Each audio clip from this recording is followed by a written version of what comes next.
Welcome to Ravscast Tales from Mohawk Ed. This time, we have the pleasure to talk with Natalie Mathers, Associate Creative Director at John Street and former graduate from the program, about a lot of her work, her creative process. As always, hints and tips for our students to get into the industry, and I was extremely pleased to talk with her about her latest campaigns. I think we forgot to talk of one of the campaigns on the podcast. Is a campaign for uh, Easy that calls No Shame. I think at the time she got a wood pencil from D&AD in England. So it was an award-winning campaign with a series of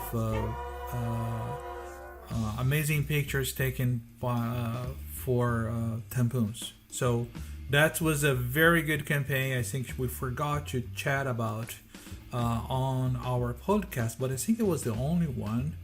And you can find the work we were talking about on her website that called heyitsnat.com.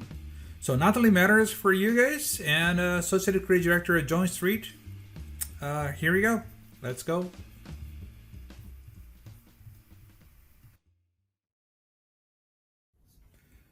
Welcome to Season 2, Episode 2 of Rascast Tales from Mohawk Ed.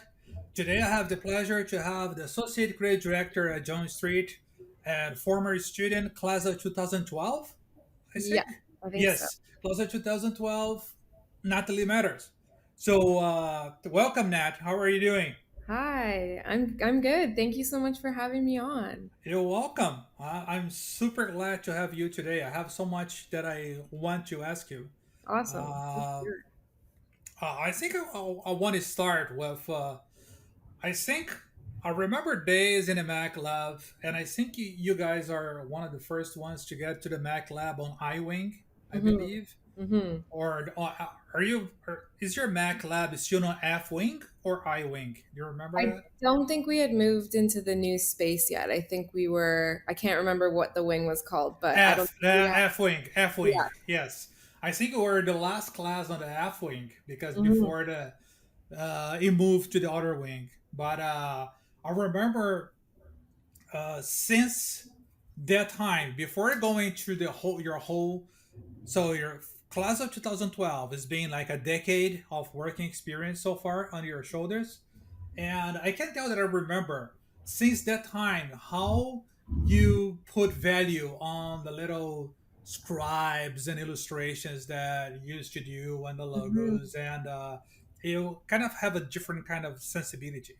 I wanted to tell you right now, Oh, thank you. and how important it is illustration when it comes to your creative work. I always start with this question because I Uh, see that you do also quite an amazing extra work that I saw in your Instagram and always saw your illustrations with different media.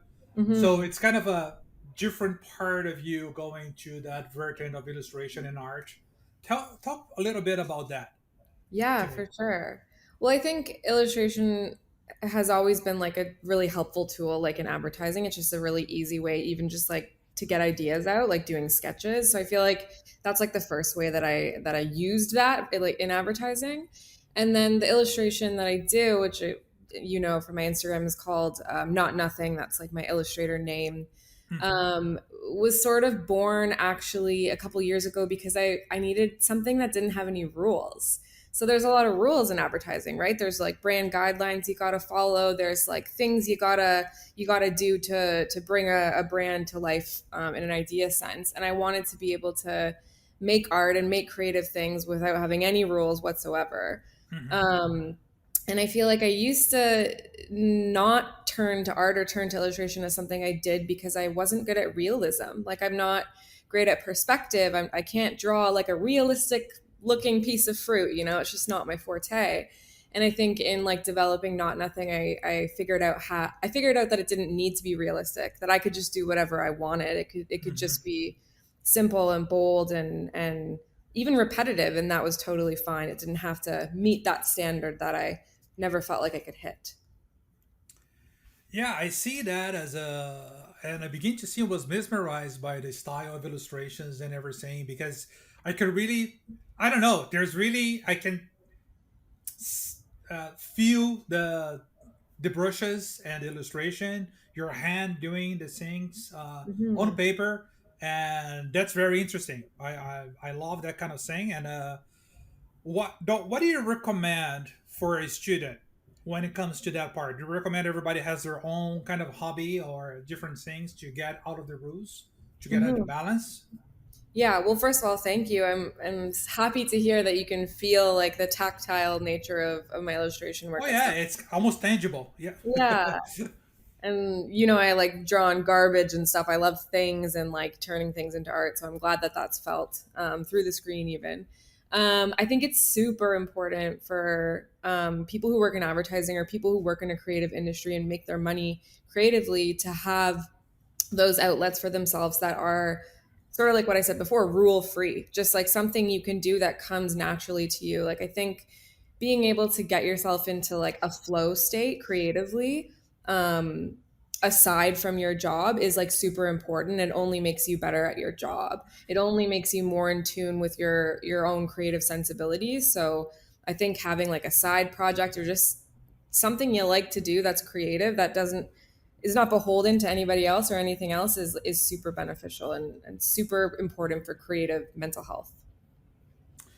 What do you think was the most, how can I say, important thing when we were at the college, and it was the time to go to your, oh, what's happening here? Here we go. You're Mhm. going to the third year and have to do your internship. So how was going from the college life to be a freelancer director at Crispin Porter Boguski?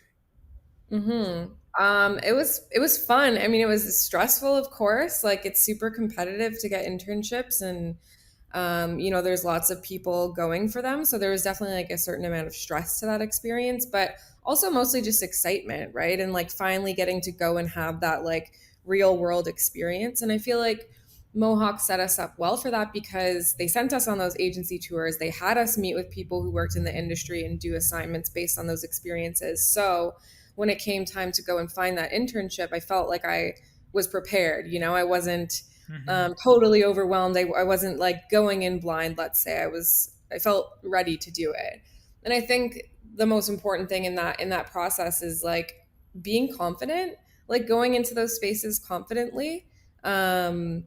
And just like showing who you are creatively to those people when you meet with them. Like I love advertising interviews for that reason because they're conversational usually, right? Like it's really getting to know someone. So I think bringing that confidence and showing who you are to people in an interview sense at that time is important and it's beneficial. And how was working? Do you remember your first week of work or first month or the first job that you did, what it was published or anything? Hmm. Tell me something about that. Oh, it's like scary at first, for sure, for sure. Like being in Toronto and just like being in this like really legitimate like workplace setting. Like I had never really experienced that before. So it was definitely a bit of nerves, but also just like so exciting and so cool. Like the thing that I loved the most about that, I remember loving so much was all of the people, all of the interesting people that I got to meet. I was meeting all of these like very creative, very fun, very cool people, and I got to work alongside of them. And I think that that was just so exciting for me. And then I remember I did a project for Tourism Toronto, and the brief was to get um, queer tourists from New York to come to Toronto because we're super queer friendly, which Hmm. was awesome. That was great for me because I'm queer, so I felt like I could really work on Relate to that that? earnestly. Yeah. And I don't even think it was like an amazing creative idea, to be honest with you. It was more of like a stunt thing, but we got a couple from New York to come and get married in the Toronto Pride Parade, and then we filmed that and did a bunch of press around that, and it was such a lovely experience. It was so cool to me to like go through that experience of that project and, design the float that they were going to be on, like design the side of the float, design like emails in the style of like wedding invitations, like getting to meet these people, Hmm. marching behind the float in the parade and like videotaping so that we had, footage for like a case study video later on. It was just such a cool first experience to be able to see all of the different ways you kind of exercise your creative brain when you're making ads or when you're like doing stunts, even specifically. So that's like, I feel like my most vivid memory of that time. And it was super rewarding and definitely taught me a lot. After that, you went to Anomaly. And how was the from being a freelance at Chris Important going to for a year at Anomaly as an art director? How was that transition? At that time, Mm-hmm. you have that experience on your belt, and Mm-hmm. what do you made you decide to go to move to another place? Well, I was only freelance at Crispin. So, and Crispin, shortly after I left, ceased to exist in Canada. They closed that Hmm. arm. So it was a natural time to make a move. And Anomaly was a super hot shop at the time. Like it had just opened. It was really small. They're independent. And I was really like drawn to the fact that it was like a small independent shop. And I knew the creative directors there, Pete and Dave. Um, from Low Roche because I had been to a couple Low Roche parties where they had worked. And I really liked them and I really liked the work that they did. So that was what really drew me to Anomaly. It was intense. It was kind of like a crash course in intense advertising vibes. Like it was really full on. We were super busy. We were a super small team. I was working really really hard, but also working on like lots of cool clients for like the first year in my job. Like beer clients and car clients and like craft dinner and like just getting to try all of these different sorts of brands and different sorts of voices and tones was like I said, like a crash course in learning in that first year at Anomaly for sure. I always ask about talking about all the agencies that you work with, and we're going through the others soon. But how it is to adapt to an agency culture and to the agency kind of a behavior. How it Hmm. is, what it suggests students to be used to and not take it Hmm. for granted and then be more open. What do you Hmm. suggest to them? I feel like so when I've come to talk to students before, I like to be really honest with them because advertising's tough sometimes, like it's an intense industry. And I feel like people should be prepared for that when they come into it, especially in your first couple years. So I think like in terms of adjusting to agency culture, like just knowing that you're going to be working a lot, but not because that's a bad thing or it's negative, but just because you're going to be wanting to put in all of that effort to make something really cool. So I think it's like be prepared for those long hours. Like tell your friends and family that it's going to be intense for the first little while so that they know. Like be upfront with people in your life about your time going to work. So that's something I always like to let people know. And then also just like again being confident, like being able to be yourself and speaking your mind. Like that's why you're there in the first place, right? Like they pay you for your opinion. So when you get into an agency and there's lots of loud voices and big personalities around you, like I think it's important to like make sure that you are also heard and you are speaking up and you're actively trying to partake and sort of be seen by everyone in that setting. Hmm.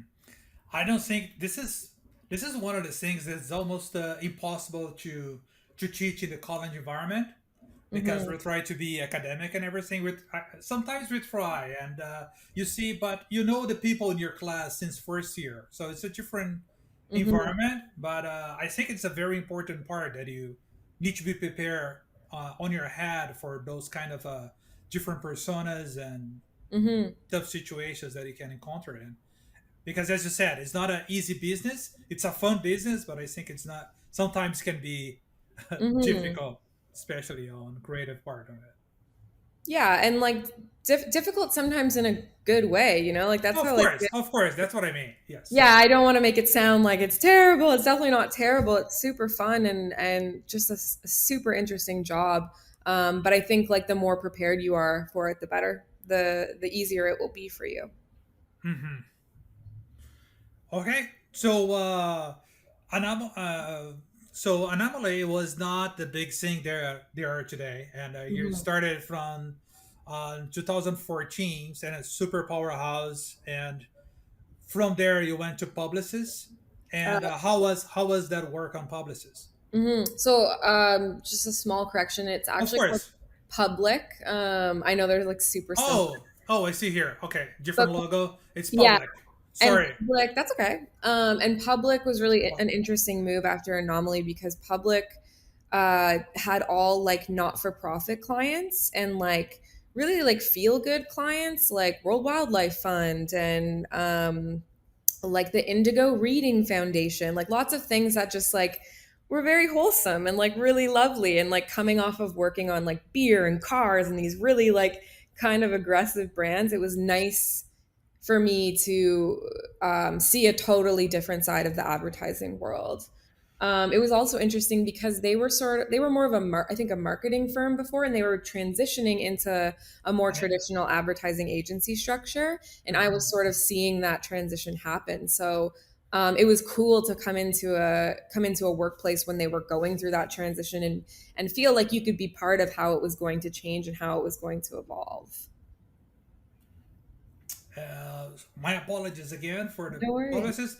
I should see the sun here as publicist and not public. Yes, that's the logo. Uh, but that's great on that. I think you did that Mac Cafe for Chef at Cossete. Mm-hmm, Those mm-hmm. ads? Yes, I want to talk about that because you went to work at Cossete for almost 3 years after that. And I remember exactly that amazing campaign for the Toronto International Film Festival that you guys did with the coffee beans. Tell me Mm-hmm. more about that. Yeah, that was so fun. I loved working at Cassette. That's why I was there for so long. It was a really great place to work, and that project was so fun. So yeah, it was from McCafe, and they were sponsoring TIFF, and they wanted to like sort of give themselves more legitimacy. Like, why is McCafe at TIFF? Like, what is the connection there? So um, we created this campaign which we call Bean Scenes, which is essentially parodies of films but starring little coffee beans, which is super fun and not necessarily something a client would always buy, like because it's kind of silly.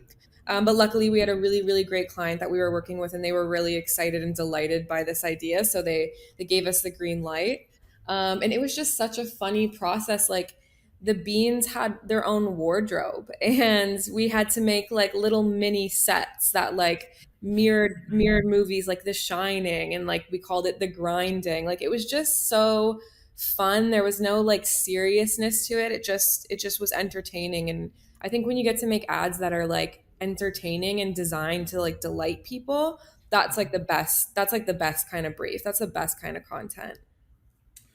And my a question for you: how it is a pitch process for this kind of product or this kind of concept? How Hmm. you guys come up with the pitch, and what kind of hints or tips do you give to a student when it comes to pitch a different idea to a client? Hmm. So the process is we get a brief, and our brief again was McCafe is going to be at TIFF. What can we do to promote that and tell people about that and make them feel like we really belong there and we really understand film the way people who go to TIFF understand film? And so then we take that brief and then we would go away and we'd spend a few days brainstorming on it, just coming up with as many ideas as possible. And I think like something to focus on is what is the bigger overarching idea behind the work that you're going to present. Like that's always something you should be focusing on. There should be something that you can ladder every little piece in the work up to, that makes it feel like it makes sense and it is on strategy and works for the brand. So we would build out a couple of areas like in a deck, and each area would have its own insight and its own executions. And then we would take the client through that deck. Usually it's like three areas we bring forward, take them through each area, tell them how they're different. And then they would pick one, and then we would continue to refine after that. So I think like learning to make decks earlier on is like super, super important. Like presentation decks, I mean, and Mm-hmm. figuring out how to write a flow of a deck. Like writing a good flow in a deck is so helpful in selling an idea because it's setting the client up to buy. So it's like really thinking about what you're writing on those slides that lead up to your idea. Like how can you add some like drama to that? Like how can you add some like storytelling, some fun, some like intrigue, so by the time you get to the slides that have the actual executions, the clients are already excited. They're already like on board with what you're about to tell them because you've done such a good job setting it up. So I think that's like a really important thing when it comes to making decks and making those presentation documents. That's a perfect advice. That's what I like when there's those kinds of advice coming in from the people I interview because it's something that it's not just me that are pushing them to do Mm-hmm. that kind of stuff, and they listen to people in the industry. It makes sense Mm-hmm.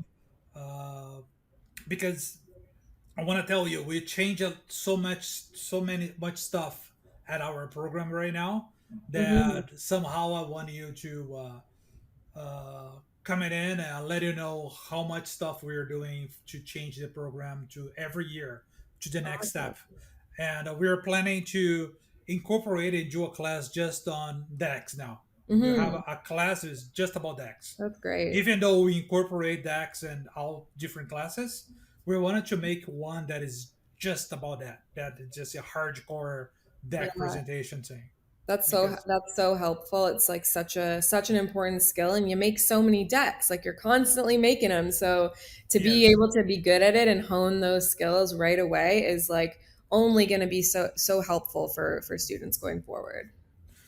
So yeah, talking about from public to Cossete now. How Mhm. was those 3 years there? Besides Oh, the McDonald's account. yeah. Sorry to interrupt you, but No problem. No problem. I Go loved ahead. Cassette so much. It was super fun. Um, it was cool to work on like big brands again, like coming out of public, which was remember the small like not for profit brands. I was Mm-hmm. kind of craving those like bigger budgets again, that just like bigger opportunities that come along with working on brands that a bigger agency like Cassette might have or did have at the time. I had a really great partner there that I worked really well with, which just makes the time you spend at work so enjoyable if you really like your partner. So I was really lucky in that way. And then I also just had really great bosses who gave me a lot of autonomy and they really trusted me and they really encouraged me to make the creative decisions that I felt were right, which I think really helped me build my confidence. Like I came out of Cassette a totally different art director than I went in. And I had so much more confidence, and I felt like I really, really trusted my creative instincts because the people around me encouraged that in me, and made me believe that my instincts were right, my instincts were correct. I mean, not all the time, of course, nobody's Mm-hmm. perfect, but Of course. it was a really an encouraging environment in that way. So because of that mentoring and change in the team environment, you'll be able to change yourself as an art director. Yeah, totally. I think I feel like confidence is the theme that I keep bringing up, but I just came out of No. there so much more confident, and that just made my job easier. I just felt less stressed. I felt like I had the support of a team of people who I think are really, really smart. So if they think I'm smart, then that's great. That's a high compliment. Mm-hmm. So it made me feel really solid coming out of that agency.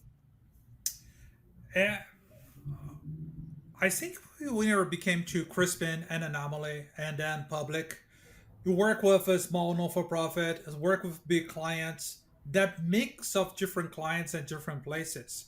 What do we choose as a student to reach when they're trying to get their first internship? Going to a small place, a medium place, working in the house, or going to a big place? Hmm. What do you think is the Yeah, I mean, it totally depends on the person, but I always liked the vibe of a smaller place because I love the social aspect of advertising. I love getting to know the people that I work with. And not being one of like hundreds of people like wandering around an agency. And I don't know that there's like many agencies that have like that many people, but I was just always more drawn to the smaller shops because I felt like there's more opportunity to be seen there. There's more opportunity to make a mark because there's just less people. That's not to say you can't do that in a bigger agency. Some people do really well in those big agency spaces and love being part of like a massive team. There's benefits to that as well. But yeah, I think small for me is like the advice I would give. I would give someone who's like me, I suppose, um, for all the reasons I said, and yeah, just the fact that you get to know people a little bit better when there's less of you. Okay. When it's too many people, you get a little bit of lost Hmm. from the other teams, and okay. I think people say that about New York agencies a lot of the time, right? Like New York agencies are massive, massive, Mm-hmm. massive, like 500 people in some of them. And so Yes. they tell people who are newer in the industry, like, you probably don't want to go there first or go to a place like that first because you're trying to make a name for yourself, especially in your first couple of years, right? So I always wanted to increase the odds of me making a name for myself somewhere. Well, it's I think it's a good device, and I completely agree that it's a matter of personal preference, and Hmm. some people want to. I heard here that some people want to have experience with the big clients and big environment first before downsizing. But Hmm. I completely understand your point that you somehow learn more if you're closer to the whole team and get an aspect on how everything works. So Hmm. it's a very good point on that. I think that experience on uh, Cossete went you to work at Leo. So Hmm. how was working with at Leo as an art Yeah, director? Leo has so many like genius people who work there. Like it has always had like an incredible reputation, and Mm-hmm. Judy John is incredible, an incredible person, and Lisa Greenberg, who was the design director, is now the executive creative director. Also, just a special talent and really great boss. So those two people were the reason that I went to Leo, that I really wanted to work there. Plus their incredible reputation. I was only there for about a year because to me it felt like one of those bigger agencies, and I was missing the feeling of like a smaller agency. So that's why I ended up leaving. And I also was working, I think, primarily on a bank client, and it just wasn't. I just wasn't vibing with it. Like it just wasn't fun for me, so I wanted to move on and just try some new clients out, get back to what felt like a smaller agency, which is why I made the move to John Street. Okay, so it's incredible that you mentioned that being mentored properly at Cossette and other places made you build your confidence and everything. And I think this building your confidence and realize what is a good mentorship is, I Hmm. think it changed you to be from art director to now manage, do management so as an associate creative director.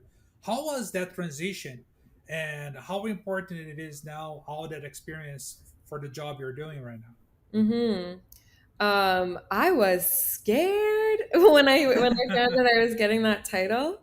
It was like intimidating to me. I honestly had a bit of like imposter syndrome. I was like, am I good enough for this? Like, am I senior enough to do this? Like, am I going to be a good like mentor to other people?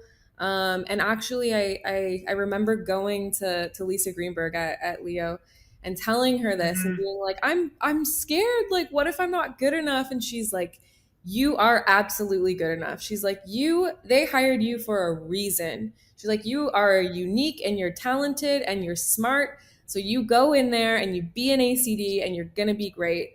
And that just like eased my nerves so much. And I remember that conversation so vividly, and it was so important to me. So that was like really helpful in me again building my confidence and like getting ready to go and be in this like leadership role, which was new to Hmm. me.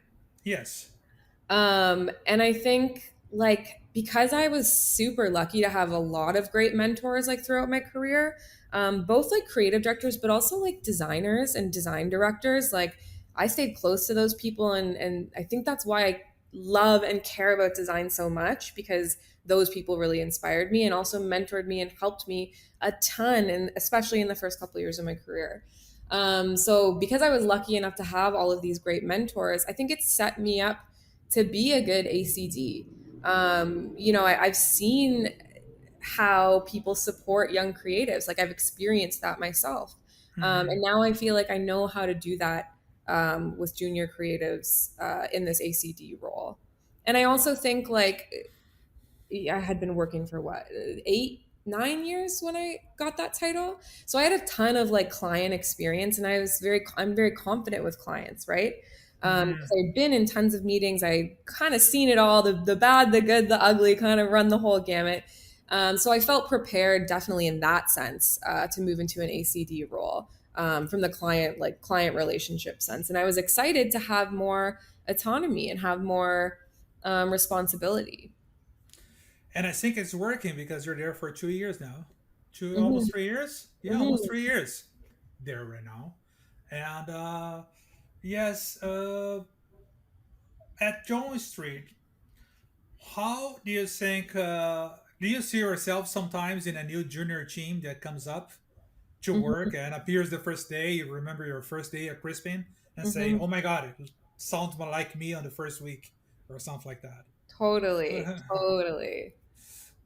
uh, on that day, I want to say something about your work here now.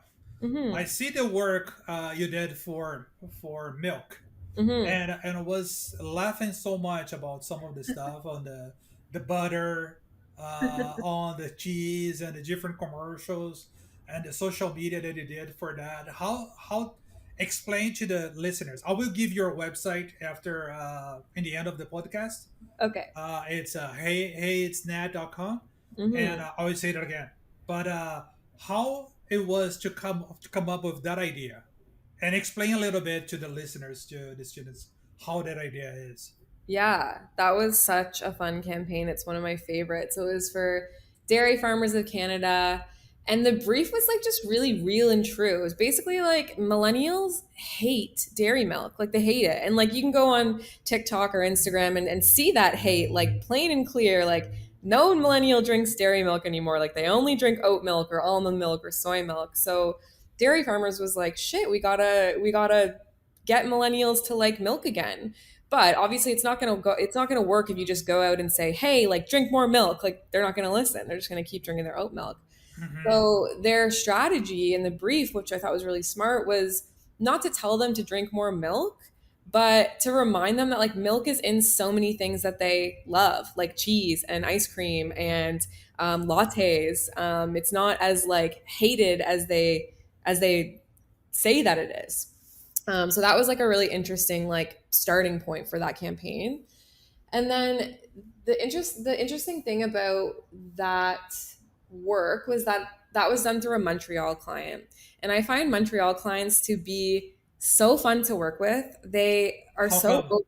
They're so like open to creative things and like weird creative things and like beautiful creative things. Like they're very excited, or these clients specifically were very excited when I pitched the idea of doing like the illustration and also the live action stuff and also the animation stuff and also photography. Like they were just excited right alongside me, which was really really nice. They gave me a lot of creative freedom and were super supportive clients throughout that experience. So that was really fun. How about the googly eyes on the cup? On Yeah, so like googly eyes the on a 6 foot glass of milk, which is just like it's so absurd, and like there, not every client is going to buy an idea like that, right? So it was really refreshing to have a client who was like, "Yeah, that is so weird. Let's do it." because it is I love the fact that is very unexpected from Hmm. the treatment and the class and what it's going, and it really gets a fun feeling out of it, and makes sense, and I hope it made a impact on the client, so the client to approve that. So you think it's easier to sell a campaign to a Montreal client. I don't know if that's the rule or if I just got lucky with some really, really great clients, but I've talked to some other people and they say that's generally true. Like that Montreal clients are they're really into the craft of things, really into the art and like the humor and the funny absurdity of things, which is just so fun. At what agency were you at that time? That was at John Street. So that was one of the first campaigns that I did at John. First, okay. So let's go directly then to before going to the documentary that you did. I want to Mm, talk about the veggie KFC stuff, the vegan hmm KFC stuff. So KFC launch of vegan chicken, Yep. right? And what do you guys prepare for them? I saw that it's extremely funny too. This is- So like anytime Go any ahead. company releases like a vegan version of their food, like the internet just freaks out. Like people just are so mad about it, and like they get in the comments and they yell at the brand, and they just like can't help themselves. Which Mm-hmm. is like amazing fodder for an idea because it's so funny. Like we're talking about vegan chicken here. Like why are you so mad? Like there's no reason to be so mad. It's just a chicken. It's just a vegan chicken sandwich. Mm-hmm. So that led us to the idea, which is relax, it's just plant based. And essentially, it was inspired by all these hater comments that were actually on the KFC page, like when they had teased the launch of this. So we just went and found the funniest ones and then used those hater comments to basically make the ads. And then responded to those people at the end of the spot by saying, like, relax, like it's just plant based KFC. Mm-hmm. And it's really fun to write work in that like sassy tone kind of for a brand. Like it feels more human when you can be like playful in that way, and when you can be like when you can have a certain edge to your writing. So it was a really fun project to work on for that reason. I almost lost it when I saw the deal with it glasses coming in and the popcorn chicken. I lost it here. Yeah, Okay. we were like we were like so it's a campaign born of the internet. So we got to find internety ways to like internety things to like add to this campaign. So we added those deal with it glasses, and then we also made like a bunch of memes for the community manager. So if more people were leaving hate comments, we basically gave the community manager like these funny memes like inspired by memes that exist so that he could use those to respond to people. How was the reaction to the reaction? How was this thing? This thing explode and People, people like loved it. It's so funny. So we were like, because you got to get people to sign like a form if you're going to use their comment in an ad. So we're like, oh, okay. I wonder if we're going to get like, if people are going to say no because they're mad at us. But no, like it just turned out everyone was delighted to like be asked to be part of the ad. So even though like yesterday they were a hater in the comments, like now they're kind of a KFC loyalist because like we put them in a commercial and we gave them, we gave them like KFC gift cards, and then they were like team KFC. So it's kind of like an interesting strategy in that way as well. And then when we released them, it is funny because the comments became split, right? It was like people who loved it and thought it was so hilarious, and then still the angry people who were only proving the point of the ad. So it just became a really funny like internet conversation, which is great because that's exactly where it was born. Hmm. And I think it went a lot of. So the repercussion, the KPIs on that was amazing, isn't it? There's a Yeah, lot of. yeah, it did Okay. really really well. How it is when you do this kind of stuff. For example, we're gonna launch that. You do a campaign for the launch of the vegan chicken, and then that happen. You need to come right away with, let's go with and make a campaign about the reaction. How is that fast pace seeing Hmm on getting the opportunities that show up to hmm turn into a negative into a positive? How that happen?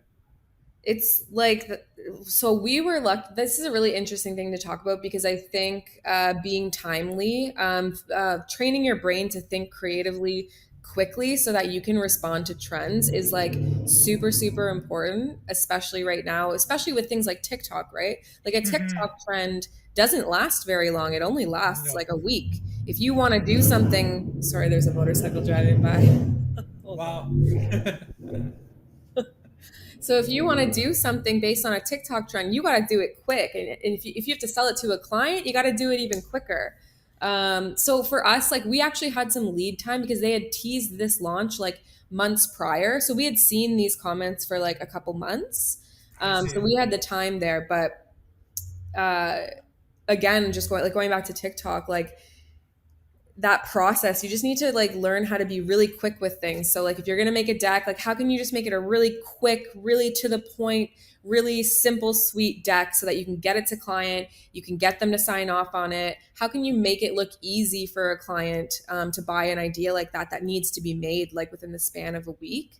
Um, and how can you do it as simply as possible? So I think that in that instance, like it's really about not overcomplicating things, because you're not going to have time to do a big shoot. You're not going to have time to like, cross every T and dot every I. Like it's the internet. You got to move fast, and I think that's like an important skill to develop as we're like starting to do things based on like TikTok trends specifically. That's amazing to hear. I wanted to get you now, Natalie, Hmm. into the 3 seconds documentary that you did, Hmm. and I think it was very interesting. But because at one time, I think it was, is this an ad? Is this a ad or a case study or something? But I begin to see by the aesthetics, uh, by the content of it, it is something much more profound about Hmm. the makeup industry or something like that, about identity. Can Hmm. you tell me about what it can tell me about the documentary? Yes. So that is my favorite piece of work probably ever. It was such a joy to make. It was a pure passion project. So essentially, what had happened was um, I've never been a big like film person or movie person. Like that was never really a thing for me, or part of my like creative identity, let's say.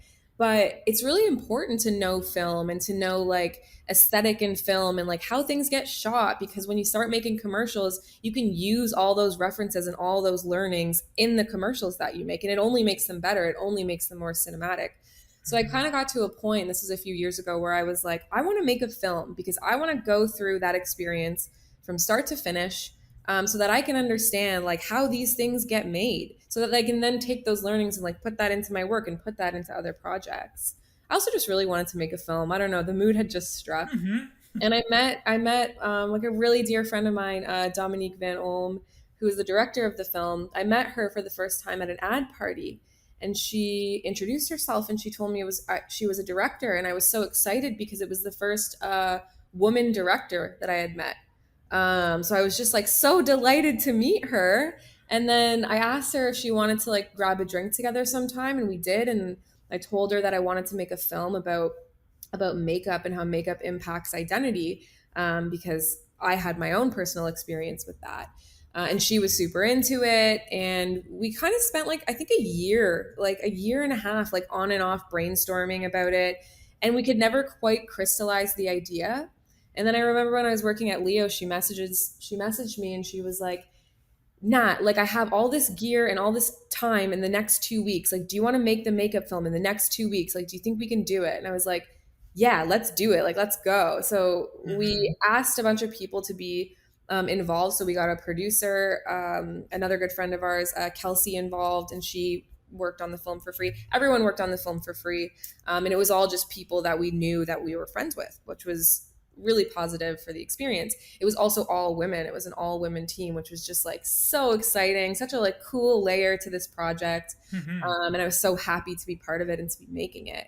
Um, so essentially, we just put out an open casting call, and we got the most incredible people reaching out to us to be part of the film. So we basically shot it all in one day. We shot it on 18 millimeter film. Um, and interviewed our folks who had answered the casting call, and shot some just like really beautiful like b-roll style footage of them, and then just linked all of their interviews together into one like almost like poetic story about how makeup impacts identity, and Hmm. then put that against all of these like beautiful b-roll style shots of them. So it wasn't like a traditional documentary, which is not what I wanted to make. I wanted to make something that felt experimental. Oh, um, it's more like a piece of art. yeah, That's and then that's there, what I felt. yeah, thank you so much. And in the film, there are these hanging acrylic pieces that I painted, and they essentially hung in front of the subjects' faces, and were supposed to act as like a metaphor for makeup, and a Hmm. metaphor for how makeup can like alter your appearance, but in a more abstract way. And it was really fun to be able to also do that part of the experience, like also kind of dip my toes in doing props, which was something that I had not done up until that point. I love the variety of people that you get there because for some people is a shoot, for some people is a must, for some people is a want to avoid that, for some people is their Mhm. identity. So I like the variety and how connected they are at the same time Mhm. of this kind of situation. So that was a very interesting part for me. Thank The you. B-rolls are amazing. The texture of the documentary, like a film, Mhm. it was extremely nice to see the lighting. So everything was perfect for me. It was a super surprise for me to see that piece of work because it was extremely well done. Oh, So thank you so much. And I think that work is a testimony to the kinds of connections that you make when you work in advertising. You meet so many creative people who are experts in so many different things. Like we had a sound designer write a piece of music for that film. We worked with a color correction studio who we work with on our ad jobs, but who's like amazing. They're called Darling, and they wanted to like help us out with this and work on this with us. So it was just a testament to like how many cool creative people you meet throughout your time in this industry, and like how you can come together and do things outside of the advertising world that are just like beautiful and artistic and fulfilling for everybody involved, because mhm. everybody has that opportunity to bring what they love about what they do to the table. Yeah, I think it's the most important thing is to make the connections and then keep the connections because there are sometimes in the future it could be very valuable to a passion Hmm. project like you just did, or sometimes to oh you're doing a commercial. So I Hmm. know that director that he just told me to come Yeah. in and do something. So so I have two final questions for you, Annalie. The first one is, can you tell me your best memories from the Mohawk years? Hmm. I think like I loved like the staying up before like a big project was due, like the night before, and like that kind of like creative frenzy of like putting the final touches on things and like pushing things to like make them better, and just like trying to come out with an assignment that was like gonna just slay the next day essentially. So Hmm. I kind of loved the energy of that. I know I don't know if everyone likes that, but for me that was really fun. And I also just, again, much like people in the industry, like people in an advertising course are interesting. It's a lot of different kinds of people who are creative in all sorts of different ways. And so I loved just hanging out with all those people. And we spent a lot of time together, right? Like we were in the computer lab together. We would brainstorm at each other's houses. And everyone was just so fun and cool and smart. And that was just like the best part, I think, of being in advertising. What kind of advice will you give to a student who's in third year or second year going to creative and thinking about going to the business, especially nowadays that are everything is kind of a gray zone that they don't know remote and coming back there and Hmm. working at home. Hmm. How do you think these students should prepare themselves for this new phase of the industry? Yeah, I mean that seems really tough. I really feel for students who have gone through, their final years of school during the pandemic. That seems really really hard. But I think things that you could do, like start building your like online presence, like whether that's a website or an Instagram or like a Behance where you have your work, like start doing that as soon as you can. Because I feel like well, we didn't do websites at that time. But I Hmm. at points have waited to like update my website, and then every time I do it I feel so good, and I feel like it really represents who I am and people notice. So like the sooner you can start building your online presence, like the better, especially in this like new world where you're not going to go to as many, or if any, face-to-face interviews. Like people are going to be really looking at your website and looking at evaluating you through that lens. So how can you bring your personality to that? How can you like give yourself an online presence that feels like unignorable and like something that people really want to look at and know more about? And then I also think like you can still network. Like we're still in a world where we can network. So I think don't be discouraged if you can't go to those like meetups with people in the industry or go see agencies, like you can still send a message and ask people to like hop on a Zoom. Like most people are going to say yes. Like most people in the industry want to help and they want to talk to you.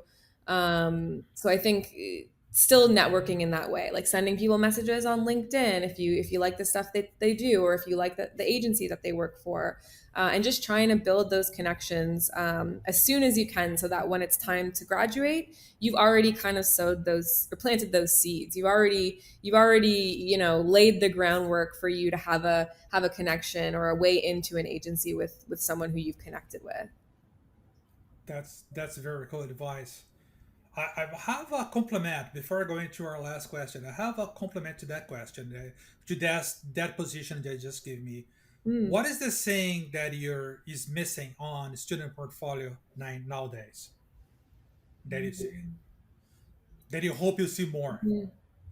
Yeah, like I think personal brand, like personal brand is like really important, and like it's easy to build a website that uses a template and it's just, I'm going to say black and white, but my website's black and white. But it's easy to build just like a really simple website that looks like templated.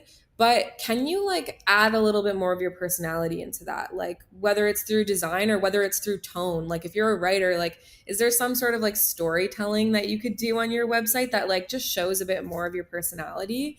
I feel like personality is like really important in creative industries, and sometimes student books don't show that much of themselves, like you get to know them when you speak to them, but in a world where we're like making decisions based on people's websites, how can you bring more of yourself to your website at a glance?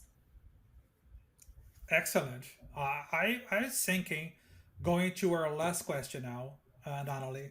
Mm, I think the advertising world now, it's been for at least a decade now. I think it's women is it's such a powerful part of it, mm, and it's such an impression now that it is the strongest. Most of the strongest work that I seen getting out is made by the women in the industry, mm, and I think you're part of it. And as other part of the industry, what I wanted to ask you, and what kind of advice you give to my students, female students, because mm, I think there's a kind of a stigma that of salary negotiation, mm, about the positioning, about being in a men's business, and about how hard it is that kind of environment. Can you mm. tell them what kind of suggestion and what you can say about this? Yeah, totally. I mean, like, take up space is like the first thing that I'll say. Like, you don't have to be like meek or like quiet or like agreeable because you're new and you're worried about making a bad impression. Take up space, like, be vocal, like, let the people around you know that you're there.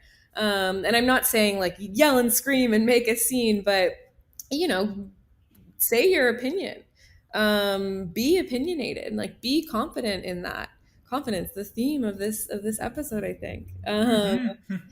And like with salary, it's like that's uncomfortable for anyone. Like it talking about salary is hard. Asking for the money that you are worth and you deserve is hard. It's designed to be hard. But I think it's like really just respecting yourself enough to know that you're worth a good salary. You're worth a good salary. And if they want to hire you, then they have the money to do so. So you got to go in and be confident and know that you're worth that money. Um, and then what else? I feel like I totally hear that stigma, and I feel like when I came into advertising, it was still definitely that way. I think it's changed drastically in the last 10 years. I feel like I've seen advertising majorly shift, which is amazing to see and so exciting. And it's a much more Hmm. comfortable place now, to be honest with you, than it was when I started or when people before me started. So I totally get that fear, and that's valid. But I don't think they need to be scared. And I also think there are allies. There are more allies than ever, both in other women and then people who believe in equality, which is most of us, right? So Of course. even if you do get into the industry and I hope this never happens to anyone, but and you experience something like a microaggression or something worse than that, there are allies and people who are going to look out for you. So not don't be afraid of that. Take up space. Like, women belong in advertising and are incredible at it. I work with some of the smartest women ever, and I'm Mhm. very lucky to work with them. So there's a lot of room for all of the smart women to come and join us. I'm glad you're here, and I no surprise here. Uh, Mm. uh, Not only, what is the best way to the students to reach you if they need the book to be reviewed, or just have a conversation, or a virtual Yeah. coffee? Yeah, What? LinkedIn's always good. Like, that's a really good place to start. And then also, on my website, my email is listed there. So anytime anyone wants to chat, they can reach me through there. And it is, hey, it's nat.com. Yes, that's right. That's the saying. Yeah. Wow, I have an amazing conversation here with Natalie Mathers. It's been a while since I think I'd ask you. I think it's a bit about 6 months ago, 6 months Yeah. ago, or something like that. I Yeah. asked, yeah, and it were being postponed, and something happened, and now I finally have the privilege to have you here, Natalie. I'm super happy because it's been a while, and we definitely need to catch up on this. Thank you so much for the participation on Raf's Cast. And we're going to return in 2 weeks with one more former student at this podcast. Thank you so much, Natalie. Thank you so much, Raf. It was a pleasure. It was a pleasure.